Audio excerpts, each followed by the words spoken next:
우리 한 해 동안 우리 예배를 돕고 찬양으로 은혜를 끼쳐 주신 우리 갈릴리 성가대에 감사의 박수를 하겠습니다. 감사합니다. 영어 속담에 끝이 좋아야 다 좋다는 수거가 있습니다. 오늘은 한 해를 마감하는 송년주일인 동시에 마지막 날입니다. 성경의 첫 번째 책이 창세기면 성경의 마지막 책은 계시록입니다. 오늘 본문은 성경의 마지막 부분을 읽었습니다. 계시록이 우리에게 가르쳐주는 중요한 교훈은 예수님은 알파와 오메가 되신다, 처음과 나중이 되신다. 다시 말하면 하나님만이 시간의 마스터라는 뜻입니다. 시간의 주인은 누굴까요? 시간의 주인은 사람이 아니에요. 시간의 주인은 하나님이다. 어떤 분은 오래 살고 싶은데 50이 못 돼서 세상을 떠나는 유명한 사람도 있었어요.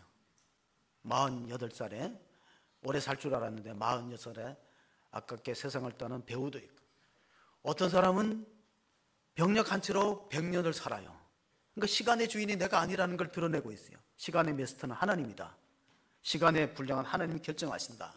그래서 젊을 때는 시간이 10대에는 10마일 정도 가는데 60대 되면 60마일로 갑니다. 60마일은 100km예요. 100km.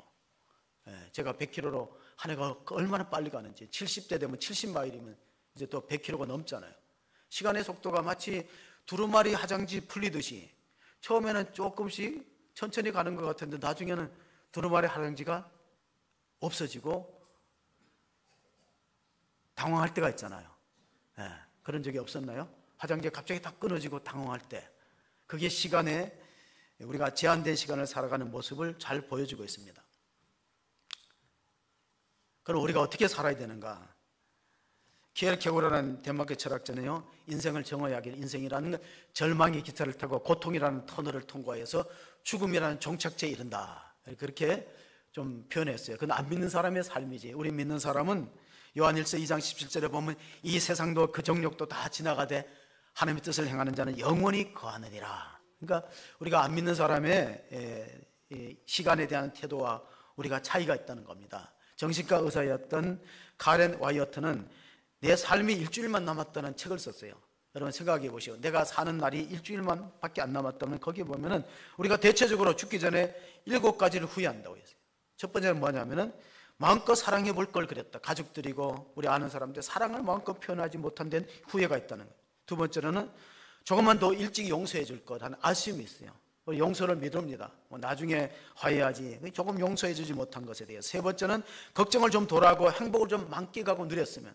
걱정, 근심에 시간 다 보내고 행복한 날이 적었다는 후회입니다. 네 번째로는 마음을 열고 인색하지 말 걸. 우리는 정말로 우리가 베풀 수 있을 때 인색하고 베풀지 못했다는 후회를 남길 수 있다. 다섯 번째는 무엇이냐면은 한 번뿐인 인생을 도전하면서 열정적으로 살지 못한 데한 후회가 있다는 겁니다.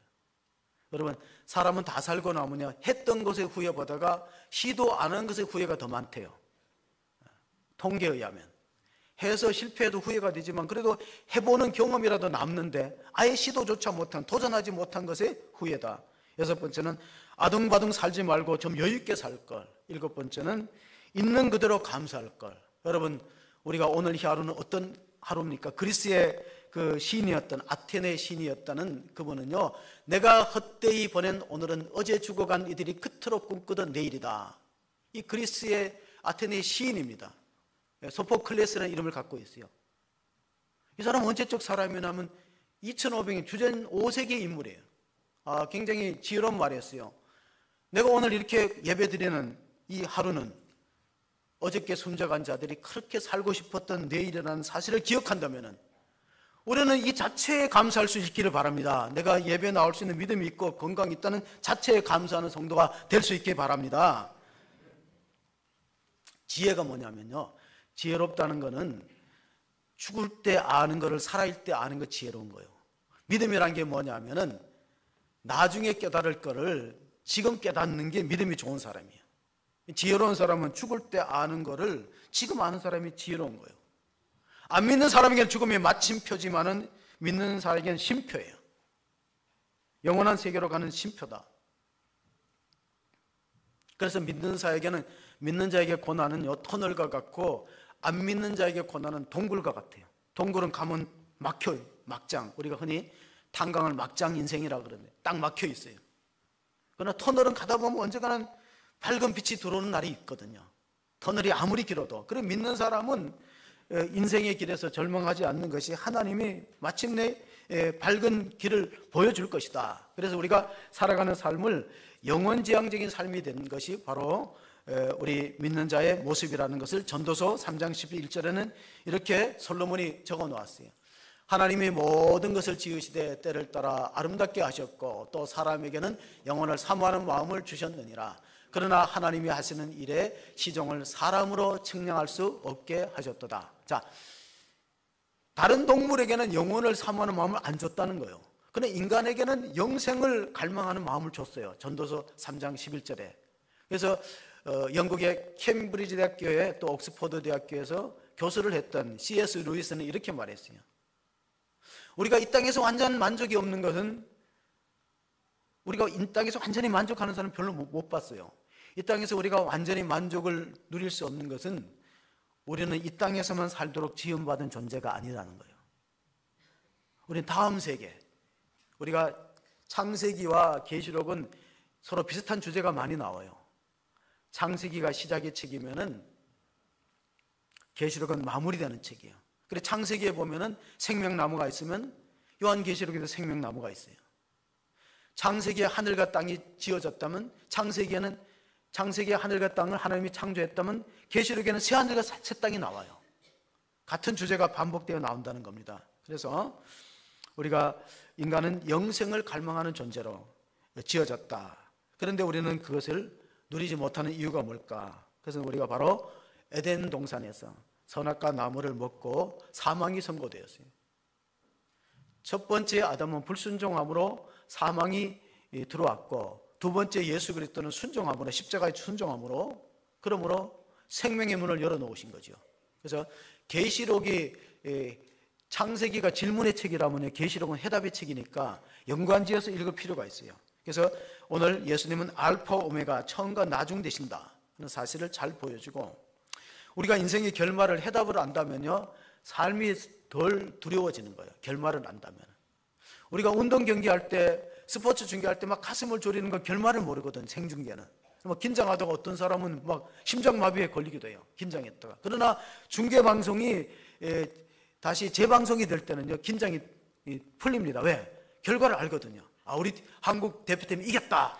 그 결과를 알고 보면은, 그러면 두려움이 없잖아요. 근데 우리 인생은 모르는 게 몇 가지 있어요. 첫째, 내가 어디로 와서 어디로 가는지를 몰라요. 왜 살아야 되는 목적을 잘 모릅니다. 그래서 사람들이 그런 질문 하잖아요. 우리는 어디로 와서 어디로 가는가? 우리는 또 살아가는 이유가 뭐냐? 존재의 이유가 뭐냐? 이런 것 때문에 불안해요. 폴 틸리라는 미국의 신학자는 존재의 용기라는 책에서 인간은 존재적인 불안이 있다. 내가 어디서 왔는지를 모르기 때문에. 그리고 어디로 가는지도 모르니까 불안하다는 거예요. 그리고 무엇을 목적으로 살아야 되는지를 의미를 모르니까 그 실존적인 불안이 있다는 거예요. 나는 무엇을 목적으로 살아가는가? 안 믿는 사람은 되게 우리가 우연히 태어났다. 또 어떤 사람은 자녀들이 나는 실수로 났다. 우리 부모님이 실수로 내가 태어났다. 또 어떤 학교에서는 우리는 인간은 진화의 산물이다. 그렇게 말하지만 성경은 말합니다. 우리는 하나님에 의해서 지어졌고 이 땅에 보내진 것을 밀어치기 바랍니다. 실존 철학에서는 인간은 던져진 존재다. 근데 실존 철학의 한계가 있어요. 뭐냐면 누가 던졌냐고 물어보면 대답을 못해요, 철학자들이. 우리는 이 땅에 던져진 존재다고 해석을 하지만, 그럼 누가 던졌나 그러면 던진 주체가 없어요. 근데 우리는 하나님이 우리를 지으시고 이 땅에 보내셨다는 우리의 기원을 알고, 두 번째, 우리 살아가는 목적이 뭐냐? 안 믿는 사람은 살아가는 목적이 이 종족을 번식하기 위해서, 또 이름을 남기기 위해서 산다는데, 우리는 하나님 영광을 위해 산다. 살아가는 목적이 다릅니다. 그리고 안 믿는 사람은 죽으면 끝이라 그래요. 죽으면 그만이지, 죽으면 끝이라 그러는데 우리는 아니에요. 새 하늘과 새 땅이 하나님 준비했고 영원한 생명이 있다는 걸 믿는 거기 때문에, 믿는 사람하고 안 믿는 사람이 살아가는 오늘의 모습이 달라요. 이 삶에 대한 결과가 다르면 오늘의 모습이 다른 이유가 뭐냐? 한때 우리가 유행했던 말 가운데 웰빙이라는 단어가 있어요. 웰빙. 잘 사는 거, 잘 먹는 거. 근데 사실 웰빙보다 더 중요한 게 웰다잉이거든요. 어떻게 죽어갈까를 알아야 어떻게 살까는 해답이 나오는 거예요.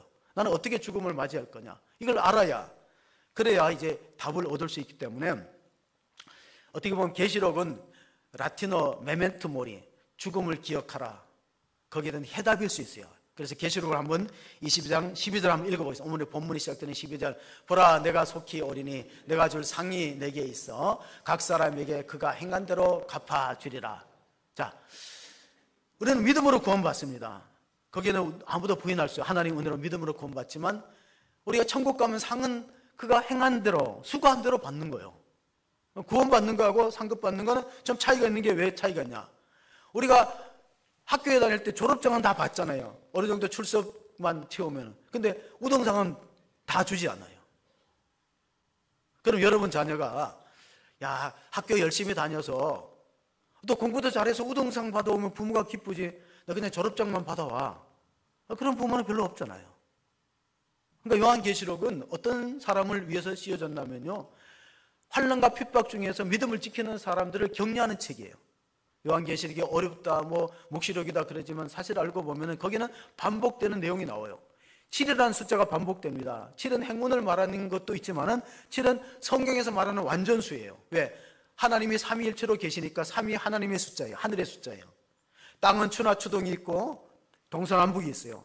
땅의 숫자가 4고 하늘의 숫자가 3이니까 합치면 몇일까요? 계산을 못합니까? 말 안 하기로 작정하셨어요? 결의하셨나요? 그러면 3과 4를 곱하면 몇이 돼요? 12는 더 완전수예요. 그래서 요한계시록에는 10이라는 말이 나오고 12 곱하기 12하고 거기다가 1000을 붙이면 14만 4천이라는 숫자가 나오는 거예요. 다 상징적인 거예요. 완전하다는 뜻입니다. 자, 사도 요한이 끝까지 12제자 가운데 사도 요한이 끝까지 믿음을 지키면서 교회를 목양하다가 나중에는 도미티안 황제 때는 유배를 갑니다. 도미티안 황제는 자기를 식격하여 내가 신이다.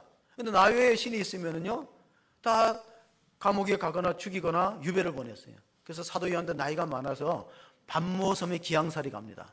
지금 그리스 고린도 항구에서, 그리스란 나라 있잖아요, 아테네. 고린도 항구에서 배 타고 2시간 가면 반모섬인데 절에 거둡니다. 바다에 갈매기만 울고 바위산이에요. 거기서 기도하다가 주일날에 영감을 받고 기록한 것이 바로 계시록인데, 소아시아 7교회에 보내는 편지가 있습니다. 거기 보면 끝에 가면 동일한 내용이 뭐냐면 이기는 자에게는 상이 있다는 거예요. 이기는 자이 뭐예요? 핍박과 환난을 이기고 믿음을 지키는 자가 이기는 자예요. 먼저는 계시록 2장 7절에 보면 첫 번째 소아시아 교회 에베소 교회에 보는 편지입니다. 계시록 2장 7절에 귀 있는 자는 성령의 교회들에게 하시는 말씀을 들을지어다 이게는 그에게는 내가 하나님의 낙원에 있는 생명나무의 열매를 주어 먹게 하리라. 자, 아담과 하와는 생명나무를 못 먹었어요. 그래서 죽었어요. 생명나무 열매를 영생하거든요. 이기는 자에게는 영생의 복을 줄 것이다. 그리고 두 번째 교회는, 서머나 교회는요, 이기는 자는 둘째 사망의 해를 받지 않는다. 둘째 사망이 뭡니까? 첫 번째 사망은 영과 육이 분리되는 거예요. 두 번째 사망은 그 영혼이 그리스도의 심판대 앞에서 영원히 지옥의 형벌을 받는, 영원히 죽는 거, 하나님과 분리되는 거, 둘째 사망의 해를 당하지 않는다. 세 번째는 두아디아의 교회는 새벽별을 주리라. 다 약속이 되어 있어요. 그리고 4대 교회에게는 이기는 자에게 하나님의 나라의 생명책의 이름이 기록되리라. 이기는 자가, 그러니까 신앙생활에 이기는 자와 중간에 떨어진 자로 나눌 것이다 하는 것을 계속해서 말해주고 있습니다. 그래서 우리가 창세기하고 계시록은 연관지어지는 주제들이 많아요. 창세기는 하나님이 하늘과 땅을 지었다. 그런데 계시록에는 새하늘과 새 땅을 하나님께서 만드셨다. 처음 것들이 다 지나갔다. 그럼 새하늘과 새 땅에는 이 땅에 있던 것 중에 4가지가 없다는 거예요. 그게 요한계시록 21장 4절에 보면요, 모든 눈물을 그 눈에서 닦아주시니 다시는 사망이 없고 애통하는 것이나 곡하는 것이나 아픈 것이 다 있지 아니하리니 처음 것들이 다 지나갔습니다. 처음 것들은 뭐 우리 이 지상의 삶이에요. 우리의 지상의 삶에는요 생로병사의 고통이 있어요. 그래서 석가모니가 설산에 가서 고행을 하면서 돌을 닦았잖아요. 어떻게 하면 이 생로병사에서 해탈할까? 우리 아픈 것이 있고 곡하는 것이 있고 눈물이 있고 사망이 있어요. 그런데 그거를 우리가 극복할 수 있는 길이 뭐냐?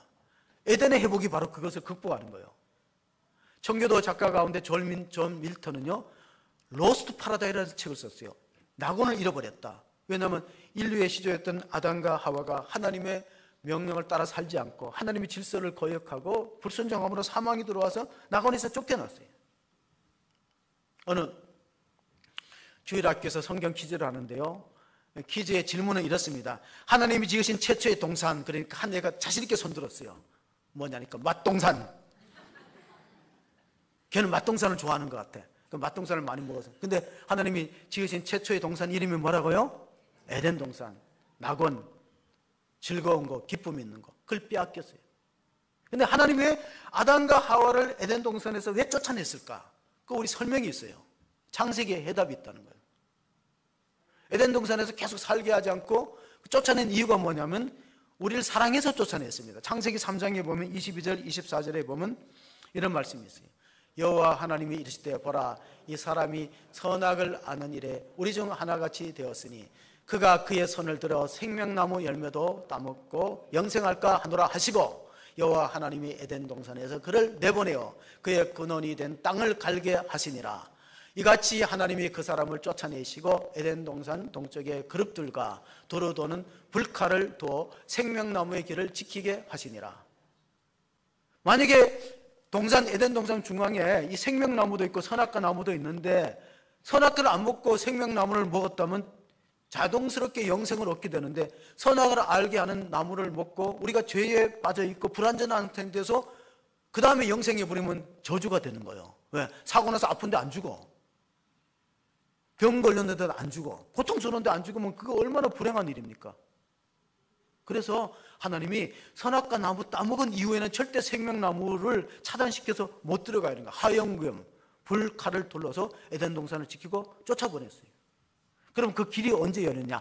요한계시록에 열리는 거예요. 창세기에 닫혔던 그 잃어버린 낙원을 가는 길을 하나님이 요한계시록에 열어주셨어요. 그거 오늘 읽었던 말씀의 내용이 바로 그것인데, 존 밀턴은 복낙원도 썼어요. 잃어버린 낙원 다음에 찾은 낙원이다. 찾은 것에 우리가 인류는 그 파스칼이 팡세에 기록했어요. 인류는 에덴 동산에서 실패를 맛보았고 겟세마네 동산에서 승리를 쟁취했다. 이게 파스칼의 해석이에요. 왜? 에덴 동산에는 불순종해갖고 죽음이 들어왔잖아요. 근데 겟세마네는 순종했어요. 어디까지? 예수님께서 죽기까지 복종하여 십자가를 짐으로 승리하셔서 이제 그 생명의 문을 열어놓았어요. 에덴 동산에 가는 길을 열어놓았기 때문에 우리가 13절, 14절을 보셔야 됩니다. 어떻게 열렸는가? 나는 알파요 오메가요, 처음과 마지막이요, 시작과 마침이라. 이 자기 두루마기를 빠는 자들은 복이 있으니 이는 그들이 생명나무에 나아가며 문들을 통하여 성에 들어갈 권세를 받으려 함이로다. 자, 두루마기를 빨 때 우리가 예수님의 피를 의지하셔야 돼요. 보혈의 공로를. 그래서 성경을 읽다가 보면요, 여러분 성경에 보면 빨간 글씨가 있을 거예요. 신약에. 그 빨간 글씨는 예수님 직접 하신 말씀이에요. 살아 공생이 기한에도 말씀하셨고 부활 승천하시고도 말씀하셨어요. 사도 요한을 통해서 계시의 말씀을 주셨는데 거기 보면은 여러분의 글씨가 빨간색으로 되어 있는 성경은 그리스도의 보혈을 의미한 피, 거룩한 피가 우리 두루마기를 빨아서, 죄악된 두루마기를 빨아서 정결하게 하고 하나님의 나라의 생명나무 열매를 참여하는 길을 열어놨어요. 그거는 예수님밖에 할 자가 없기 때문에 나는 알파요 오메가요, 처음과 마지막이다. 나는 역사의 주관자고 시간의 창조자인 동시에 심판하고 구원하는 권세가 있다. 이사야서 44장 6절을 보시면 이런 말씀이 있습니다. 이스라엘의 왕인 여호와, 이스라엘의 구원자인 만군의 여호와가 이같이 말하노라. 나는 처음이요 나는 마지막이라. 나 외에는 다른 신이 없느니라. 자, 역사를 해석할 때 순환론적으로 해석하는 종교가 있어요. 불교가 그렇고 힌두교가 그렇고. 그건 물레방아처럼 시작도 끝도 없어요. 영겁 해결하는데. 변증법으로 시간을 해석하는 해결 철학자가 있어요. 정반합의 원리에서. 작용이 있으면 반작용이 있고, 그래서 역사가 진전된다. 그게 해결의 역사 철학입니다. 근데 기독교는요, 시간관이 종말론적이에요. 그게 뭐냐? 하나님의 시간을 만드셨고, 하나님의 시간의 역사가 끝을 하나님이 갖고 계시다. 그러니까 어떤 화살과 같아요. 쏘는 자리가 있으면 종착역이 있는 거예요. 자, 우리 인생을 봐도 내가 태어난 날이 있으면 죽는 날이 있잖아요. 그러니까 기원이 있고 결말이 있지, 이것도 저것도 없이 끝까지 간다는 거 없다는 거예요. 그래서 요한계시록을 기록할 때 계시록에 보면요, 사도 요한이 밥 먹으면서 기도를 합니다. 하나님, 주일날에 기도할 때 영감이 내립니다. 그 계시록 1장 17절 19절에 보면 받아 기록하라는 거예요. 내가 볼 때 그의 발 앞에 엎드려져 죽은 자 같이 되매 그가 오른손을 내게 얹고 이르시되 두려워하지 말라. 나는 처음이요 마지막이니 곧 살아있는 자라. 내가 전에 죽었노라. 볼지어다 이제 세세토록 살아있어 사망과 음부의 열쇠를 가졌노니 그러므로 내가 본 것과 지금 일과 장차 될 일을 기록하라. 그래서 자기 생각을 적은 것이 요한계시록이 아니에요. 성령의 감동에 따라서 하나님이 주시는 계시의 말씀. 계시라는 게 뭡니까? 레볼루션이라는 계시라는 건 베일을 벗긴다. 이거 베일, 우리가 동상에 흰 천을 씌워놓으면 그 동상의 주인공이 누군지 모르잖아요. 베일을 벗기면 아, 이게 이순신 장군이구나. 다 드러나잖아요. 세종대왕이구나. 장차 우리가 죽은 이후의 세계에 대해서 베일을 딱 벗긴 책이 계시록이라는 거예요. 우리의 종말에 대해서 성경은 사도 요한을 통해서 우리의 처음과 끝이 되시는 예수님이 우리에게 알려주시는, 그래서 아담과 하와가 잃었던 에덴을 회복하는 거예요. 에덴의 회복, 생명으로 다시 돌아가는 거, 바로 그것이 계시록이 주는 약속입니다. 근데 조건이 있는데 이기는 자예요. 이기는 자, 끝까지 믿음을 지키고 이기고 믿음의 길에서 탈락하지 않는 사람. 왜 그러냐면 그 당시에는 핍박이 많으니까 믿다가 배교하는 사람이 있어요. 나 이제 그만 믿겠다. 내가 믿다가 보면 감옥 가고 목숨 잃을 수 있으니까 배교자가 생기고 이단이 많아요. 잘못된 길로 빠지는 거예요. 그런데 끝까지 이기는 자는 하나님 나라의 생명책에 이름이 기록되는 것과 동시에 생명수 강을 마시고 생명나무의 열매에 참여한다. 이게 계시록에 주시는 약속입니다. 존 스타인백이라는 소설가가 에덴의 동쪽이라는 책을 써서 노벨상을 받은 것 같은데, 그거보다는 영화가 더 유명해요. 에덴의 동쪽이라는 영화는 제임스 딘이 20대 자동차 사고로 세상을 떠난 그 제임스 딘이 몇 개 영화를 출연했는데 이유 없는 반항, 에덴의 동쪽, 또 하나가 있는데 자이언트. 아주 그 세 편의 영화 찍고 청바지 문화를 대표했던 제임스 딘 때문에 에덴의 동쪽이라는 게 뭐냐? 이 동쪽이라는 것은 성경에는 동쪽은 죽음을 의미해요. 그런데 에덴의 동쪽으로 들어가려면 누군가가 희생되어 있다는 거예요. 누군가가 죽어야만 그 문이, 에덴을 가는 문이 열리기 때문에 예수님이 이런 말씀하셨어요. 요한복음 14장 6절에 내가 곧 길이요 진리요 생명이니 나를 말미암지 그 아버지께로 갈 자가 없느니라. 예수님 우리 인생의 목적이 되고 생명이 되고 또 우리가 하나님께로 가는 유일한 길이기 때문에 우리가 믿는 자에게는 인생이 해피엔딩으로 끝납니다. 그러나 안 믿는 자는 소망 없이 끝나죠. 절망 가운데 인생이 끝나니까 나이가 먹을수록 불행이 집니다. 성경의 시간관을 보면요 이렇게 됩니다. 하나님이 세상을 지으실 때 빛이 있으라 하시며 빛이 있었고 빛을 낮이라 부르고 어둠을 밤이라 부르니까 첫째 날인데 저녁이 되고 아침이 되는 이는 첫째 날이라는 거예요. 한번 성경을 자세히 창세기 1장을 찾아보세요. 우리는 아침 저녁으로 시간을 계산하는데 유대인들은 저녁이 되며 아침이 되는 이는 첫째 날이야. 유대인들은 안식일을 지킬 때 저녁부터 지킵니다. 금요일 저녁부터 안식일이 시작되는 거예요. 성경의 시간관과 똑같이 일치하는 거예요. 그리고 토요일 저녁까지 지키는 거예요. 시간을 왜 저녁과 아침으로 했을까? 우리는 아침 저녁이라는 게 익숙한데 처음에는 안 좋더라도 끝이 좋다는 거예요. 예수를 믿으면 뭐라고요? 처음에는 힘들고 어려워도 끝이 좋은 인생이 된다는 거. 끝이 굉장히 중요한 거예요. 여러분 생존 경쟁이 치열하잖아요. 정글과 같다. 그래서 약육강식이라든가 또는 적자 생존. 적자 생존의 오늘날의 뜻은 적는 자만이 살아남는다는 거예요. 적는 자. 성경을 적는 분이 계시더라고요. 적는 자가 믿음을 지키고 살아나는 거예요. 처음에는 힘들어도 끝이 좋다. 시편 30편 4절에 읽어드립니다. 주의 성도들아 여호와를 찬송하라. 그의 거룩함을 기억하라. 그의 노염은 잠깐이요 그의 은총은 평생이로다. 저녁에는 울음이 기수갈지라도, 옛날에는 기수갈지라도 지금 바뀌었어요. 저녁에는 울음이 깃들지라도 아침에는 기쁨이 오리로다. 믿는 자는 끝이 좋은 거예요. 그런데 어떻게 믿어야 되느냐? 강한 자가 살아남는다고 보지 말고 살아남는 자가 강한 자라는 걸 믿으시기 바랍니다. 교회 다니고 안 다니는 사람 얼마나 많아요. 가난한 성도로 전락되기 때문에. 그래서 믿음이 강한 자가 이기는 자가 되는 게 아니고 살아남는 자가 강한 자예요. 믿음의 자리를 지키는 사람이 강한 자예요. 신천지 이만희는요, 이기는 자가 이만이라 그래요. 전혀 엉뚱하게 성경을 해석한 거예요. 이기는 자는 이만이라. 근데 오늘 보니까 소아시아 7교회는 믿음을 지키고 배교하지 않는 사람, 환난 중에도 꿋꿋하게 신앙생활하고 자기 지키는 사람은 이기는 자라 그랬어요. 이기는 자에게는 여러 가지 축복이 약속되는데 그걸 성경을 잘못 해석한 거죠. 예수를 안 믿다가 나이 많아서 세례받은 대표적인 한국의 지성인이 이효령 교수입니다. 장관도 지냈죠. 아마 원래 세상을 떠났죠. 그분의 마지막 수업이라는 책에 이런 걸 썼어요. 내 것인 줄 알았더니 나중에 죽을 때 생각하니까 받은 모든 것이 다 선물이었다. 집도 자녀도 책도 나의 지성도 내게 아니다는 걸 알고 감사하는 마음으로 하루하루를 보낸다고 고백했습니다.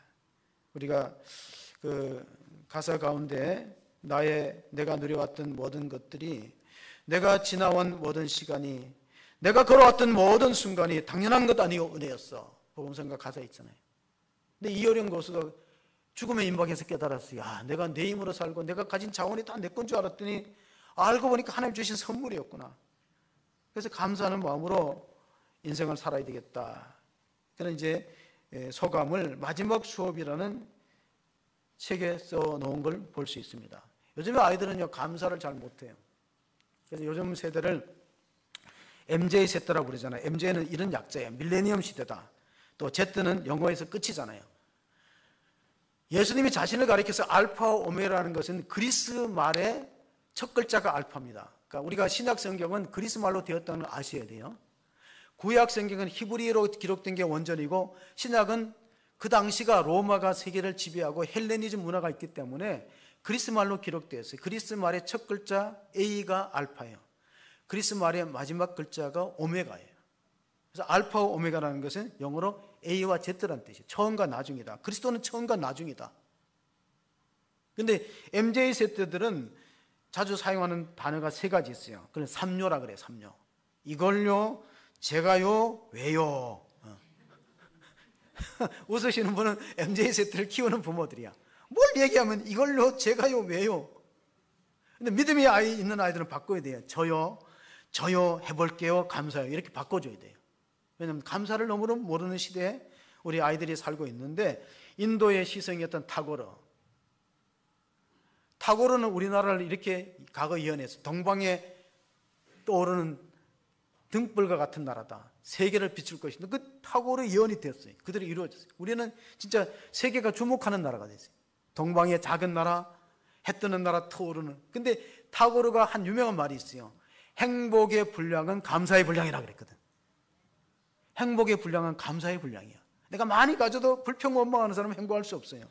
행복의 분량은 감사의 분량이다. 어떻게 보면 그게 믿음 지수가 될 수도 있는 거예요.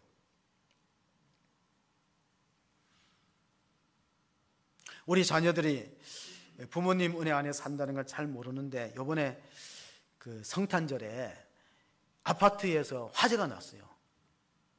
근데 아버지가 그 생후 몇 개월 된 아이를 포대기를 싸가지고 안고 뛰어내렸는데 아버지는 머리 쪽이 부딪혀 죽었어요. 아이는 살았어요. 너무 안타까워요. 그 아버지가 약사거든요. 30대예요. 참 법 없이도 사는 사람이라고 소문이 났는데, 또 리더십도 있어서 약대를 다닐 때는 또 회장도 갔는데 참 안타까운 사람이 돌아가셨어요. 아이는 아빠의 품 안에서 생명을 얻은 거예요. 우리 믿는 사람은 그리스도 품 안에 있을 때 생명이 유지되지, 품 밖으로 나가보세요. 성전 밖으로 나가보세요. 그래서 살아남을 수 있는 거, 그건 바로 우리가 그리스도 안에 있을 때, 주 안에 있을 때다는 사실을 보여주면서, 우리는 이 변화무쌍한 세상에서 변하지 않는 세 가지를 붙들어야 돼요. 영원한 거. 그게 뭐냐면, 첫째는 하나님이 영원하신 분이죠. 우리가 히브리서 13장 8절을 읽어보면 예수 그리스도는 어제나 오늘이나 영원토록 동일하신 분이에요. 오늘 계시록에 보면 내가 전에 죽은 적이 있지만 지금 세세토록 살아계시다잖아요. 리빙 크라이스트를 믿으지. 살아계신 주님. 우리 오늘 찬양 때가 같이 한번 우리가 찬양 불렀죠. 살아계신 주 나의 참된 소망. 여러분, 예수 그리스도가 인생의 소망이 될 수 있기를 바랍니다. 죽었다가 다시 살아나신 분은, 부활하신 분은 주님밖에 없어요. 내가 전에 죽었노라 이제 세세토록 살아계셔서, 이게 계시록에서 계속 강조하는 말씀이에요. 그러니까 하나님이 영원하고, 두 번째 뭐가 영원하냐면요, 하나님의 기록된 말씀이 영원한 거예요. 베드로전서 1장에 보면요, 모든 것은 풀과 꽃과 같은 거예요. 너희가 거듭난 것은 썩어질 씨로 된 것이 아니요 썩지 아니할 씨로 된 것이니 살아있고 항상 있는 하나님의 말씀으로 되었느니라. 그러므로 모든 육체는 풀과 같고 그 모든 영광은 풀의 꽃과 같으니 풀은 마르고 꽃은 떨어지되 오직 주의 말씀은 세세토록 있도다 하였으니 너에게 전한 복음이 곧 이 말씀이니라. 자, 우리가 믿고 붙잡는 하나님 말씀이 영원하고 변치 않는, 그래서 성경에는 보완되는 성경을 증복판이 없어요. 여러분, 성경에 증복판이 있다는 말 들어봤어요? 덧붙이면 이단이 되는 거예요. 계시록에서 말했습니다. 이 예언의 말씀에서 빼거나 덧붙이면 이단이라는 거예요. 그러나 하나님 나라에 들어갈 수 없다 그랬어요, 이단들은. 그러니까 하나님만이 영원하고 하나님 말씀이 영원하고, 이 말씀은 생명의 씨앗이 되어서 우리가 믿으면은요, 우리를 거듭나게 하는, 중생케 하는 능력이 있다. 말씀은 살아있어서 우리가 거듭난 것이 썩어질수록 거듭난 게 아니에요. 세상의 지식이나 가르침으로 거듭난 게 아니에요. 우리 성령의 감동을 기록된 말씀을 읽고 들을 때 우리 영혼이 살아나는 걸 믿으시기 바랍니다. 거듭난 거예요. 그럼 또 하나, 세 번째가 무엇이 영원하냐면요, 하나님의 뜻만이 영원한 거예요. 사람의 뜻과 계획은 중간에 바뀝니다. 또 실패합니다. 그러나 하나님의 뜻은 영원한 거예요. 이 세상도 그 정욕도 지나가되 하나님의 뜻은 영원하다. 요한복음 6장에 예수님께서 하나님의 뜻이 뭐냐, 예수님이 이 땅에 오신 뜻이 뭐냐를 말씀해 주고 있습니다. 내가 하늘에서 내려온 것은 내 뜻을 행하려 함이 아니요 나를 보내신 이의 뜻을 행하려 함이니라. 나를 보내신 이의 뜻은 내게 주신 자 중에 내가 하나도 잃어버리지 아니하고 마지막 날에 다시 살리는 이것이니라. 내 아버지의 뜻은 아들을 보고 믿는 자마다 영생을 얻는 이것이니 마지막 날에 내가 이를 다시 살리리라 하시니라. 하나님의 뜻은 변동이 없습니다. 사람의 뜻은 계획이 바뀌어요. 그러나 하나님의 뜻은 여러분을 하나도 잃어버리지 않고, 다시 이 중요한 말씀이니까 40절을 다시 보면 아버지의 뜻은 뭐냐? 아버지 뜻은 안 바뀌어요. 천지는 변화해도 하나님의 말씀은 1.1핵이라도, 오늘 장로님 기도하셨던 그 1.1핵에도 변하지 않잖아요. 마찬가지로 하나님 뜻은 예수를, 하나님이 보내신 자 예수를 믿는 사람을 다시 영생으로 살리는 하나님 뜻이에요. 요한복음 17장 3절 우리 심야 기도 때 들었죠.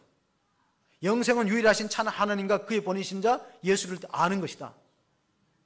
아는 단계를 넘어서 우리가 하나님의 아들을 믿으면은 우리가 하나님 변하지 않는 약속 가운데 거하는 복된 성도가 되시는 줄 믿으시기 바랍니다. 우리는 하나님 한 사람도 잃어버리지 말고 마지막 날에 다시 살리는 거, 영생 주는 게 하나님의 뜻이다. 시편 121편 보면요, 여호와께서 너희 출입을 지금부터 영원까지 지킨다 그랬어요. 처음부터 끝까지. 그런데 오늘 계시록 22장 마지막 15절 16절 보면요, 점술가들은 못 들어간다. 우상 숭배하는 자들, 점치는 사람들, 술객들, 거짓말하는 사람들, 그런 사람들은 하나님 나라 생명책에 들어가지 못하고 성 밖에 버려진다 그래요. 성 밖에. 여러분, 성이 뭡니까? 시온성을 말할 때 성경에서 시온성은 교회를 의미하는 거예요. 성 밖에 버려진다는 것은 바로 믿음의 길에서 떨어진다는 거예요. 믿음을 지키기가 쉬운 시대가 아닙니다. 사도 바울도 내가 간제같이 부음이 되고 나의 떠날 기억이 가까웠다 감옥 속에서 지금 죽음을 기다리면서, 마지막 디모데후서가 사도 바울의 마지막 편지입니다. 이 디모데후서를 기록하고 얼마 있다가 순교의 길을 걸어갑니다. 그럴 때 믿음 지키기가 얼마나 어려운지 이런 말씀이었어요. 디모데후서 4장 7절 8절 보시면은 나는 선한 싸움을 싸우고 나의 달려갈 길을 마치고 믿음을 지켰으니 이제 후로는 나를 위하여 의의 면류관이 예비되었으므로 주 곧 의로우신 재판장이 그날에 내게 주실 것이며 내게만 아니라 주의 나타나심을 사모하는 모든 자에게 드니라. 여러분, 디모데는 바울에게 있어서 믿음의 아들이에요. 내가 이제 죽을 때가 가까웠으니까 너는 나를 본받아서 믿음의 선한 싸움을 싸우고 영생을 취하라. 디모데전서 6장 12절은 이렇게 말합니다. 영생을 취하라. 믿음의 선한 싸움을 싸우고 영생을 얻기 위해서 싸우라는 거예요. 이효령 교수가 생명이 자본이라는 유명한 말을 남겼어요. 생명이 가장 중요해요. 생명이 자본이다. 생명을 지키는 일보다 더 중요한 일은 없습니다. 그래서 우리가 화재 현장에 보면요, 소방대 구호가 있습니다. 소방관들이 외치는 구호가 first in, last out이에요. 화재 현장에 먼저 뛰어들어가는 데는 first in이죠. last out은 뭐예요? 맨 나중에 나온다. 왜? 구조해갖고 사람 생명 살리고, 그 119의 그 표이기도 합니다. 9.11도 9.11 테러가 있었을 때 많은 소방관들이 9.11 테러에 구조하러 들어갔다가 아깝게 목숨을 잃었어요. 그래서 미국에서는 이 소방대 9.11 구조단을 굉장히 좀 존중하는 편입니다. 우리나라는 119지만은 우리나라의 소방청의 5개 광고 가운데 이걸 적었어요. First in, last out을 소방청 5개 광고에다가 디지털로 적어서 디지털 문구 대상을 받은 적도 있어요. 우리에게서 영적으로 First in, last out 하신 분은 예수님이에요. 예수님의 사망에 뛰어들어서 부활하셔서 우리를 알고 영생을 주도록 약속해 있기 때문에 나는 알파와 오메가고 처음과 마지막이라는 말씀을 해주고 계십니다. 저는 태백에서 성장했기 때문에 탄광에서 규폐 환자들을 많이 봤어요. 산재병원이 있거든요. 규폐 환자들을 보는데 그분들은 이게 폐가 하석화됩니다. 탄가루 오래 마시면 폐가 하석화되면 굳어지니까 숨이 호흡하기 너무 어려우니까 산소 호흡기를 의존하거나 민계류줄을 코에다 꼽아요. 근데 하루 종일 병원에 있으니까 심심하니까 뭘 하냐면 고수톱을 칩니다. 하토를 쳐요. 그리고 또 어떤 분은 의사가 절대 술을 먹지 말라고 그렇게 말한데도 낙이 없으니까, 죽음을 앞두고 낙이 없으니까 사이다를 비워가지고 사이다병을 담 밖으로 넘기면 또 가게에서 소주를 담아줘요. 이게 딱 거래가 돼. 내가 봤거든. 싸게 소주를 흰정을 담아주면 의사한테 걸리면 못 먹으니까, 제지당하니까 다 해서 먹고, 술을 마시고 나누어서 동료들끼리 그 병상에 있는 대여성민 동료들끼리 소주를 나누어 마시면서 고수톱을 치면요, 몇천 원 몇만 원 따면 그리 좋아해요. 근데 제가 그걸 보고 씁쓸한 생각이 들었어요. 저보다는 얼마 있다가 돌아가실 분인데 그 몇천 원 몇만 원 딴 거 가지고 신나가지고 저러는 모습이 서글픈데, 우리는 그렇지 않습니까? 우리 이 세상의 시시한 가치 때문에 영원한 거 놓치지 않습니까? 우리 죽을 때 후회와 보람을 남길 수 있는, 후회하지 않고 허무하다고 한탄하지 말고 보람 있고 정말 감사하다고 남기려면은 이 세상의 시시한 가치 때문에 우리가 너무 신경 쓰는 것 같아요. 영원한 가치 지향적으로 살지 않고 믿음으로 이기는 삶보다가는 정말 이 땅에 매여있는 가치관에 모여서 살아가지 않는가. 바울이 그걸 말하는 거야. 나의 믿음에 사는 싸움을 싸운다. 달려갈 길을 다 달려가고 믿음을 지켰으니 후로는 상급이 내한테 예비됐다. 사랑하는 성도 여러분, 한 해의 마지막 날인 동시에 마지막 송년주일입니다. 그런데 우리는 언젠가는 생이 마감할 때가 있어요. 우리는 한 해를 마감하는 시간에서 있지만 언젠가는 저도 그렇고 여러분도 그렇고 인생의 마지막 다른 순간에 우리 삶을 돌아보면서 나 참 보람있게 살았다. 나는 시시한 가치 때문에 신경 쓰고 살지 않고 영원한 생명의 가치를 붙들고 살아왔다. 감사합니다. 고백할 수 있는 그런 믿음의 성도, 하늘의 상급을 기대하며 믿음에서 핍박과 환난을 이기고 이기는 자가 되어서 하나님 나라 생명 열매에 참여하는 복된 성도가 다 되어지기를 주의 이름으로 축원합니다. 하나님 아버지 감사합니다. 오늘 아담과 하와가 잃어버렸던 생명나무의 길을 예수 그리스도께서 열어주시고 나는 알파와 오메가 처음과 나중 된다고 주님께서 선언하셨습니다. 그리고 끝까지 믿음을 지키는 이기는 자에게 내가 줄 상이 있다. 그러므로 각 사람이 그 행한 대로 갚아주리라고 말씀해 주신 하나님, 이제 한 해를 마감하면서 우리의 신앙생활을 돌아봅니다. 이 땅에 잠시 있다가 사라질 가치 때문에 연연하고 살았는지, 영원한 하나님의 생명의 가치를 추구하며 살았는지를 돌아보게 하시고, 강명한 새벽별 되시고 다윗의 뿌리가 되시고 죽었다가 다시 살아나셔서 우리 영원한 소망이 되시는 예수 그리스도를 바라보면서 예수 그리스도 의지하면서 예수로만 충만한 신앙생활을 낼 수 있도록 은혜 베풀어 주시옵소서. 우리 구주 예수 그리스도의 이름으로 기도합나이다. 아멘.